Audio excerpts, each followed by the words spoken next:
Hello' everyone আমি বৰ model পঢ়ি আছিলোঁ আৰু লাষ্ট ক্লাছত বিশেষকৈ আমি হাইড্ৰজেন এটমৰ কাৰণে যিটো energy level of hydrogen atom আমি কেলকুলেট কৰিছিলোঁ আৰু আমি কেলকুলেট কৰোঁতে পাইছিলোঁ এনেকুৱা এটা ৰিলেশ্যন পাইছিলোঁ একচুৱেলি ৰিলেশ্যনটো হ'ল আমি এনেকুৱা ধৰণকৈ পাইছিলোঁ ই এন ইকুৱেল টু যোনটো ৰিলেশ্যন আছে তাৰপিছত আমি পাৰ্টিকুলাৰলি হাইড্ৰজেন এটমৰ কাৰণে আমি ভেলুবোৰ পুট কৰি আমি E N equal to -13/13.6 divided by n square electronvolt এইটো এনাৰ্জি লেভেল আমি এনাৰ্জি লেভেলৰ এনাৰ্জিটো এনেকৈ পাইছিলোঁ আৰু বেলেগ বেলেগ quantum number n equal to 1 2 3 কাৰণে আমি যদি পুট কৰোঁ তেন্তে আমি কিছুমান ডিস্ক্ৰিট ষ্টেট পাম আমি কিছুমান এনেকুৱা ডিস্ক্ৰিট এনাৰ্জি লেভেল ষ্টেট মানে আমি পাব পাৰোঁ চ' আমাৰ যিটো এনাৰ্জি আছিলে এনাৰ্জিটো আমি এংগুলাৰ মোমেণ্টামটো কোৱাণ্টাইজ বুলি ধৰিলে আমাৰ এনাৰ্জিটো হাইড্ৰজেন এটমৰ যিটো এনাৰ্জি সেইটো আমি কোৱাণ্টাইজ হিচাপে পাইছিলোঁ যিহেতু আমি কণ্টিনিউৱাছ মানে এনাৰ্জি নাপালোঁ তাহলে আমি এন স্কোৱাৰ ভেলুৰ ওপৰত ডিপেণ্ডেণ্ট হৈ গ'ল এই যোনটো এনাৰ্জি আছিলে এন স্কোৱাৰ ভেলু 1 2 3ৰ ওপৰত ডিপেণ্ডেণ্ট হৈ গ'ল 1 আৰু 2 1ৰ পিছত 2 হ'ব পাৰে বা 1ৰ আৰু 2ৰ মাজত কোনো মানে ৰেণ্ডম ভেলু হ'ব নোৱাৰে কিছুমান মানে অখণ্ড সংখ্যা বা অখণ্ড সংখ্যা হ'ব পাৰে চ' আমি সেই এনাৰ্জিটো আমি কোৱাণ্টাইজ হিচাপে পাইছিলোঁ ঠিক আছে এই মানে এক্সপ্ৰেশ্যনটোৱে আমাক এনাৰ্জিটো যে কোৱাণ্টাইজ হৈছে সেইটো আমাৰ এই এনৰ ভেলুটোৰ কাৰণে আমাৰ এনাৰ্জিটো কোৱাণ্টাইজ হৈছে বুলি আমি গম পাইছোঁ তো এনাৰ্জিটো আমি কেলকুলেট যিহেতু কৰিলোঁ আমি লাষ্ট ক্লাছত একচুৱেলি আমি অৰবিটেল ৰেডিয়াছটো আমি মানে এটমৰ অৰবিটেল ৰেডিয়াছটো কেলকুলেট কৰিছিলোঁ তোমালোকে যদি তোমালোকৰ প্ৰথমতেই আমি মনত আছে যদি তোমালোকৰ এইটো প্ৰথমতে আমি এনাৰ্জিটো ৰেডিয়াছটো কেলকুলেট কৰিছিলোঁ ৰেডিয়াছটো এনেকৈ পাইছিলোঁ এইটো ফৰ্মত আৰু ইয়াৰ যদি যিটো জেড আছে এটমিক নাম্বাৰ আছে এটমিক নাম্বাৰটো হাইড্ৰজেনৰ কাৰণে আমি যদি পুট কৰোঁ তেন্তে আমাৰ যিটো ৰিলেশ্যন হ'ব এনেকুৱা এটা ৰিলেশ্যন আমি পাম এই আগৰটোৰ সৈতে মানে আগৰ যিটো ৰিলেশ্যন মই তোমালোকক এতিয়া দেখালোঁ সেইটোৰ সৈতে একেই হয় খালি যিটো ইয়াত এইচ আছে ঠিক আছে আমি আগৰ ৰিলেশ্যনটোত এইচ কাপ মানে হেৰি কৰিছিলোঁ চ' তাৰ কাৰণে কিছুমান 4π টাৰ্মছ কিছুমান মানে আহি গৈছিলে অৰ্থাৎ আমি এইটো ৰিলেশ্যন হ'ল আমাৰ আগৰটো ৰিলেশ্যন মতে আমাৰ যিটো বৰ অৰবিটেল ৰেডিয়াছ অফ দ্য বৰ এটম এইটো এনেকুৱা হ'ব ঠিক আছে এইটো এইচ কাপ হয় কাট খাইছে যদিও এইচ কাপ হ'ব এন এইচ কাপ ডিভাইড বাই এম স্কোৱাৰ আৰু ইয়াত এক্সট্ৰা 4π টাৰ্ম এটা আহিব যিটো ইয়াত নাছিলে যিটো আমি জানো H cap equals to H by twice pi চ' আমি তাৰ পৰা এই ৰিলেশ্যনটো পাব পাৰোঁ এইটো হ'ল অৰবিটেল ৰেডিয়াছ অফ ইন বৰ এটম এতিয়া তোমালোকৰ বৰ এটম বুলিলে তোমালোকৰ সেই হাইড্ৰজেন এটম বুলি মানে তোমালোকে ধৰিব লাগিব আৰু মানে তোমালোকৰ যিটো মানে নিউক্লিয়াছ আছে এইটো হ'ল যেনিবা নিউক্লিয়াছ এটা আছে সেই নিউক্লিয়াছটোৰ চাৰিওফালে ইলেক্ট্ৰনবোৰে মানে কিছুমান বিশেষ কিছুমান ষ্টেট মানে অৰবিটেলতে মানে ই কি কয় তোমাৰ অৰবিট কৰিব পাৰে ঠিক আছে যিহেতু তোমালোকে মন কৰিছা ইয়াতো এন স্কোৱাৰ ভেলু এটা মানে এন স্কোৱাৰ মানে ডিপেণ্ডেঞ্চ এটা আহিছে R is proportional to N square R is proportional to N square তো এনটো মানে কি এন ইকুৱেল হ'ব পাৰে এন ইকুৱেল টু 1 2 3 সেনেকুৱা কিছুমান মানে ডিছক্ৰিট ভেলু হ'ব পাৰে অখণ্ড সংখ্যা হ'ব পাৰে 1 2 3 ঠিক আছে চ' 1 হ'ব পাৰে 2 হ'ব পাৰে 3 হ'ব পাৰে কিন্তু মাজৰ মানে কোনো ৰেণ্ডম ভেলু হ'ব নোৱাৰে চ' সেইটো কি হ'ল আমাৰ যিটো ৰেডিয়াছ আছে যিটো আমি এনটো যদি ইয়াত পুট কৰোঁ এই ৰিলেশ্যনটো পুট কৰোঁ ৰেডিয়াছটো কি এটা মানে ডিস্ক্ৰিট ভেলু হৈ যাব মানে কি কয় এইটো তোমালোকৰ আমি কণ্টিনিউৱাছ হেৰি নাপাম যদি ধৰি ল'লোঁ এন ইকুৱেল টু 1 পুট কৰাৰ পিছত আমি যেনিবা 5 পালোঁ যি ধৰি ল'লোঁ 5 কিবা এটা আৰ্মষ্ট্ৰং পাইছোঁ বা কিবা ধৰি লৈছোঁ এনেই এটা পালোঁ ত' নেক্সট 2 পুট কৰিলে যদি আমি 10 আৰ্মষ্ট্ৰং পালোঁ যেনিবা তেতিয়া নেক্সট সেইটো 10হে হ'ব কিন্তু ইয়াৰ মাজৰ কোনো মানে ৰেডিয়াছ হ'ব নোৱাৰিব ঠিক আছে মাজৰ কোনো ভেলু ৰেডিয়াছ হ'ব নোৱাৰিব অৰ্থাৎ যদি এইটো পজিটিভ নিউক্লিয়াছ হয় তো তাৰ চাৰিওফালে এইটো যদি 5 আৰ্মষ্ট্ৰং মানে ৰেডিয়াছত আছে এনে ধৰিছোঁ এইটো আমি ছেকেণ্ডটো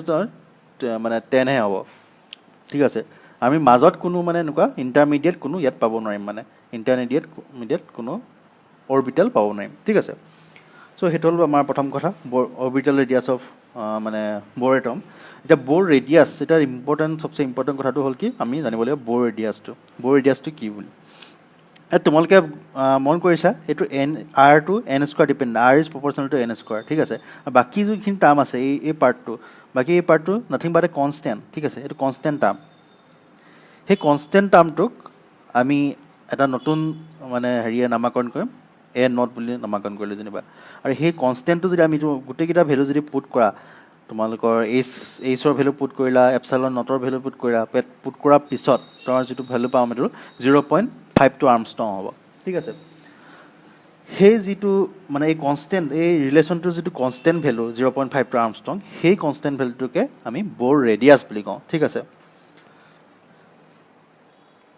আৰু এই বৰ ৰেডিয়াছটো আমি এনেকৈ ডিফাইন কৰা মানে ইম্পৰ্টেঞ্চটো কি হ'ল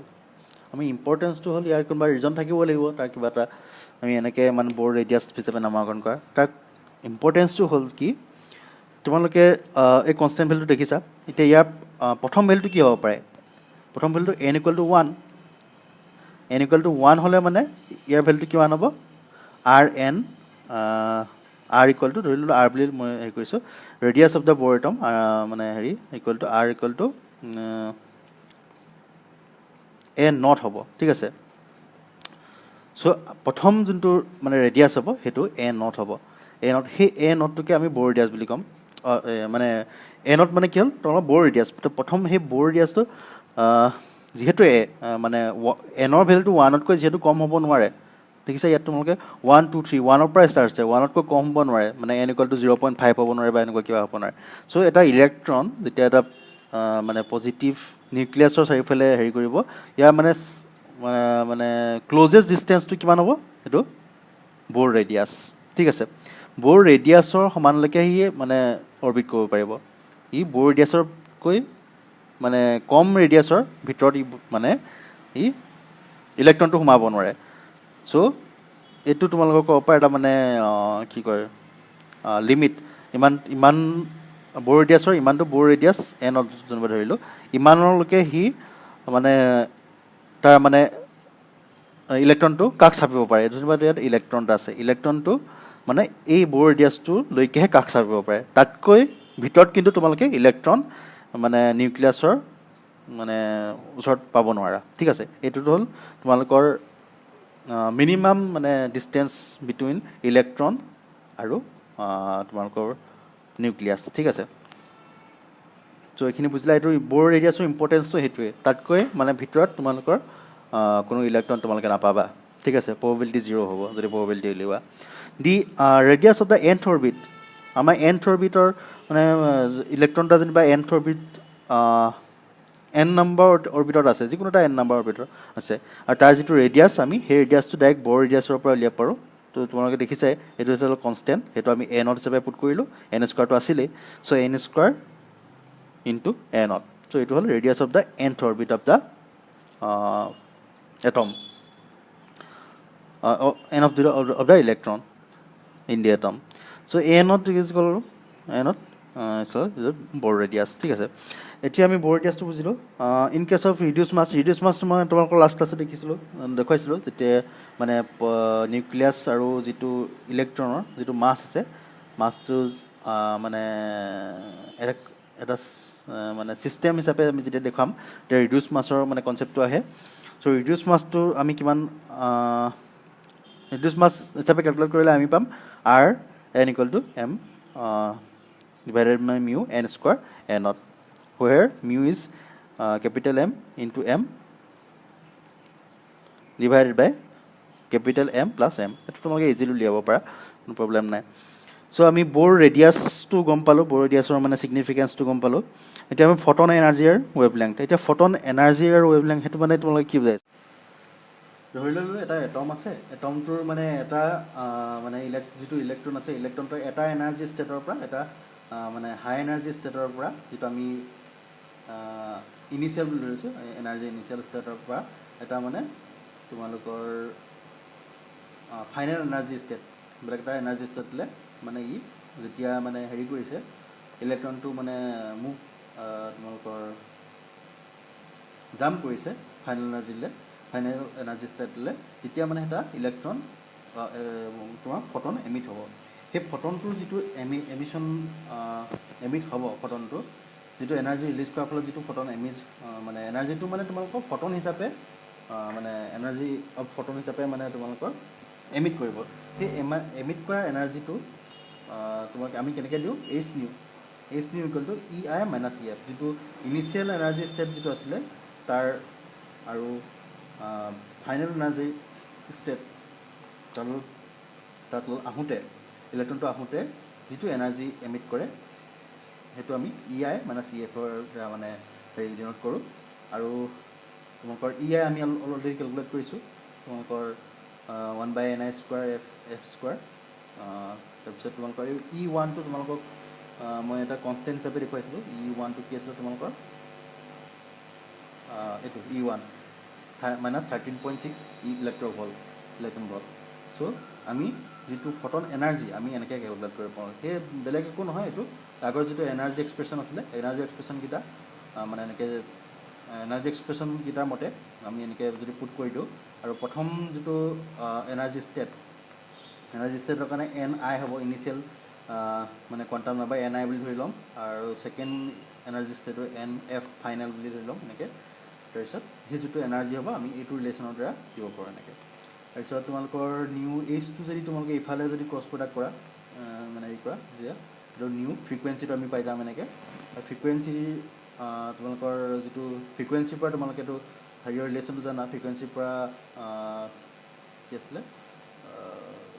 ৱেভ লেংথৰ ৰিলেশ্যনটো তোমালোকে জানা, 1/n এনেকুৱা হেৰি হয়। তাৰপিছত তাৰ পৰা তোমালোকে এই ফ্ৰিকুৱেঞ্চি ৱেভ লেংথৰ মানে ৰিজাল্ট উলিয়াব পাৰা। আৰু এইটোৱে আছিলে তোমালোকৰ বলমাৰৰ যিটো মানে গেছ ৱৰ্কৰ দ্বাৰা মানে বালমাৰে গেছ ৱৰ্ক কৰি যিটো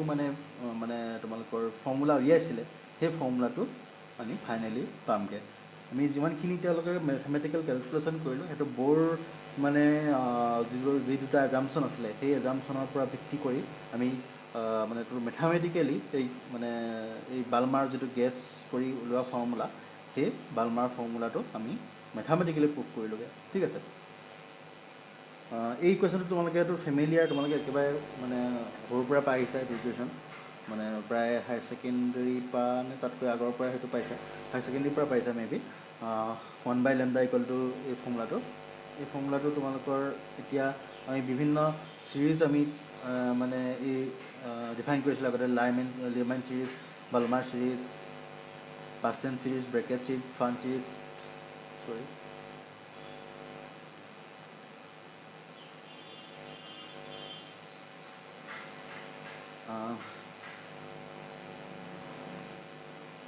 লাইমেন ছিৰিজ হ'বলৈ কি হ'ব লাগিব তোমালোকৰ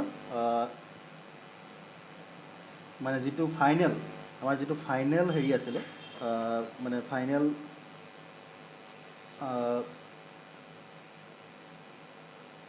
মানে কোৱাণ্টাম নাম্বাৰ, সেই কোৱাণ্টাম নাম্বাৰটো ফাইনেল অৰবিটেল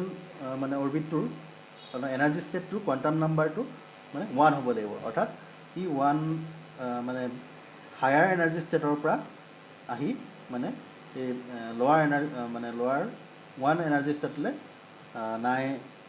মানে ইলেক্ট্ৰনটো আহিব লাগিব, নাইবা ইলেক্ট্ৰন যেতিয়া আহিব তেতিয়া সি এমিট কৰিব, ই ৰেডিয়েশ্যন এমিট কৰিব, এইচ নিউ মানে হেৰি কৰিব, ফটন এমিট কৰিব। আৰু নাইবা সেই 1ৰ পৰা বেলেগ মানে তোমালোকৰ বেলেগ হায়াৰ এনাৰ্জি ষ্টেটত যদি মানে এই হেৰিটো মানে ইলেক্ট্ৰন মানে যদি মানে জাম্প কৰাৰ ফলত ই মানে জানিব লাগিব তোমালোকে যে এটা ফটন ই এবজৰ্ব কৰিছে। ঠিক আছে, আৰু সেই তাৰ পৰা আমি যিটো মানে হেৰি পাম, ছিৰিজ পাম, সেইটো আমি লাইমেন ছিৰিজ বুলি কওঁ। আৰু ইয়াৰ যিটো ৰেঞ্জ হয় সেইটো আল্ট্ৰা ভায়লেট। ঠিক আছে, আমাৰতো মানে স্পেক্ট্ৰাম, এনাৰ্জি স্পেক্ট্ৰামত তোমালোকে বহুত বেলেগ বেলেগ ধৰণৰ হেৰি পোৱা,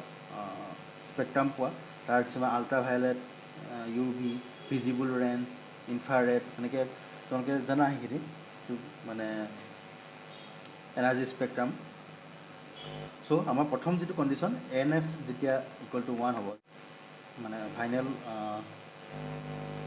এনাৰ্জি ষ্টেটৰ কোৱাণ্টাম নাম্বাৰটো এন এফ ইকুৱেল টু যেতিয়া 1 হ'ব আমি তেতিয়া লাইমেন চিৰিজ পাম নেক্সট তোমালোকৰ বলমাৰ চিৰিজটো হ'ল তোমালোকৰ বলমাৰ চিৰিজ যেতিয়া এন এফ ইকুৱেল টু যেতিয়া 2 হ'ব ঠিক আছে এন এফ ইকুৱেল টু যেতিয়া 2 হ'ব তেতিয়া আমি বলমাৰ চিৰিজটো পাম এই বলমাৰ চিৰিজৰ আকৌ তিনিটা ভাগ আছে বিশেষকৈ তিনিটা আছে এন ইকুৱেল টু যেতিয়া 3 হ'ব তাক আমি এইচ আলফা লাইন বুলি কওঁ এন ইকুৱেল টু 4 হ'লে এইচ বিটা লাইন বুলি কওঁ এন ইকুৱেল টু 5 হ'লে এইচ গামা লাইন বুলি কওঁ ঠিক আছে আৰু সেই বালমাৰ চিৰিজৰ যোনটো মানে হেৰি হয় এনাৰ্জি স্পেক্ট্ৰামৰ যিটো ৰেঞ্জ সেইটো ভিজিবল ৰেঞ্জত পৰে ঠিক আছে ভিজিবল আমি এইটো চকুৰে আমি দেখি পাওঁ ঠিক আছে চ' এইটো তোমালোকে দেখিছা ইয়াত H alpha H beta H gamma বা সেনেকৈ আৰু গৈ থাকিব মানে হায়াৰ হেৰিয়ৰ কাৰণে